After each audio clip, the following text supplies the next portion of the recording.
I have been through a couple of cases in which I encountered cyberbullying heavily, but around 2013, 2014, in which there was a hashtag on Twitter calling for raping me in public and killing me because I wrote an article about hijab.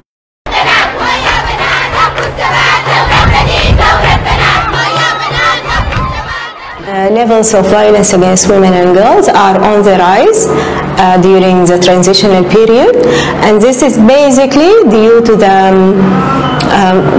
the security void that's happening in Khartoum, but also across other states in Sudan, and specifically Darfur region.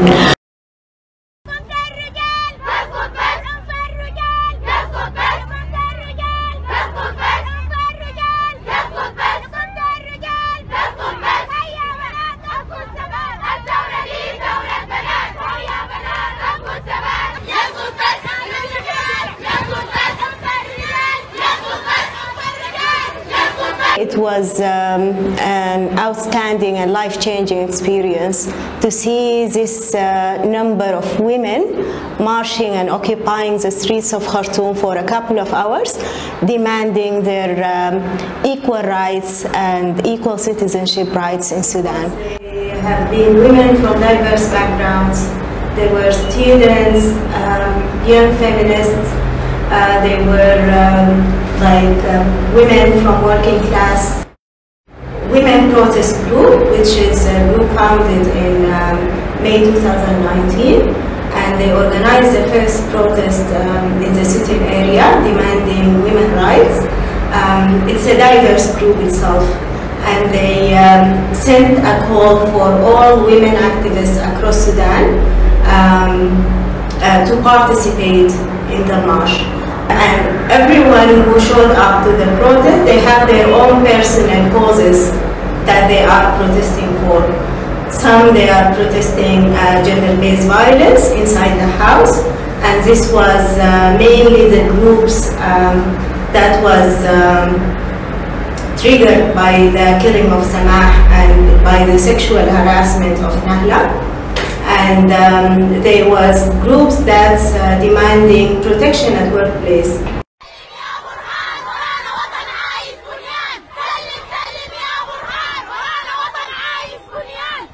At the moment, there are 12 police cases filed against a group of attackers.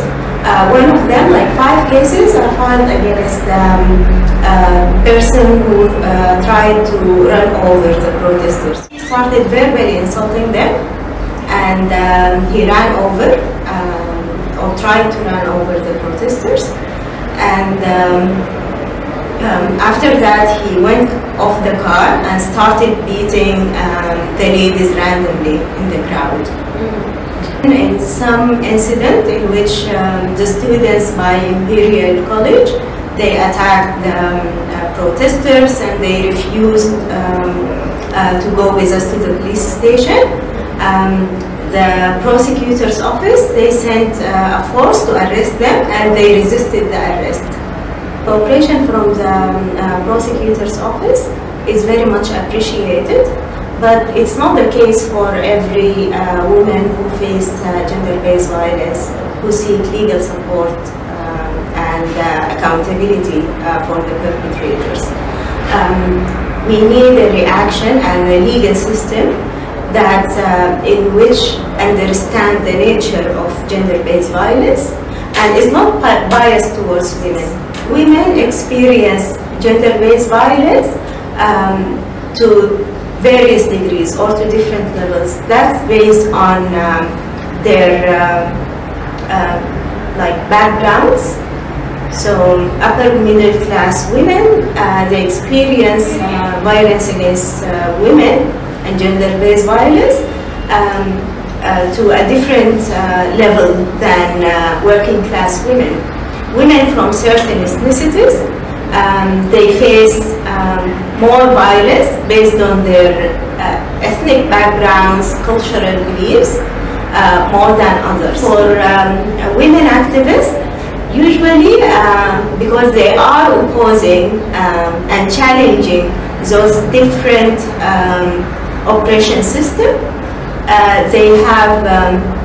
they face different kind of violence, which is mostly verbal and psychological, and sometimes it gets physical.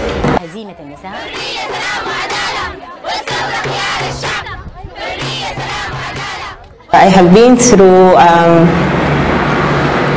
couple of cases in which I encountered cyberbullying heavily, but around 2013, 2014, in which there was a hashtag on Twitter calling for raping me in public and killing me because I wrote an article about hijab.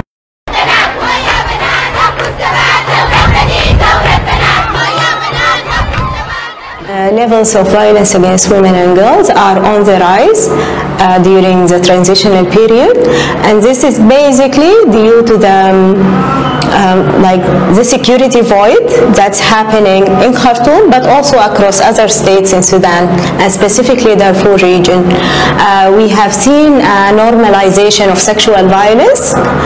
It's part of the daily news and part of the daily experience of women and girls in Darfur. The government is not taking any serious measures to counter that, and in fact the legal framework allows impunity for perpetrators of gender-based violence and sexual violence, and the legal changes, it did not add much into improving women's status in the society, in public and the private spheres.